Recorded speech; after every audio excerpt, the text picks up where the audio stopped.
Hey, how'd you get in there? Well, here we are, guys, with the old Cache Canada travel bug.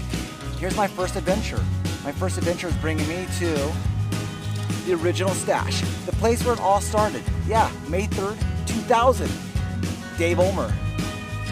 A bucket, a can of beans, and a slingshot. That's right. Started right here, right where I am. Just a quick drive from home. Not a bad place to start the adventure of the Cache Canada travel bug. I'm going to drop off a traveler in here too. Cache Canada's going to stick with me. We have some more adventuring to do. But here, check this out.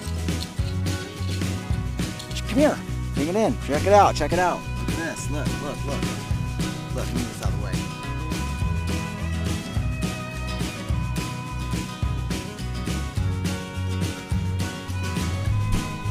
There it is. It made it all the way to start its adventure at the very, very first geocache.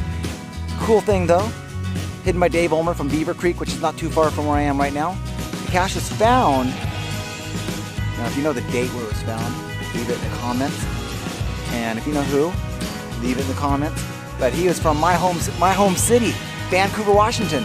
The very first geocache, this one, well, not this official one, but this one, was found by a geocacher from my own home city. That is pretty freaking amazing. Amazing. This is a busy little place here. Anyway, so what I hear is that the cache was here kind of got destroyed by one of those tractors that have the lawnmower things on the edge, and it kind of brush cut and yeah, destroyed it. But look at this, it's all preserved here. So with that, I'm starting the adventure out. Do me a favor, follow the adventure, subscribe, okay? I'll post some other videos down here. And with that, guys, I will see you later. Thanks for joining me here at the original stash. Cool place. And if you ever get here, if you haven't been here, if you ever get here, you gotta check this place out. It is iconic. And it's easy to get here, and it's an easy cache to find, and it's challenging. I'll keep that up in the mystery. But again, don't forget, subscribe. See you later.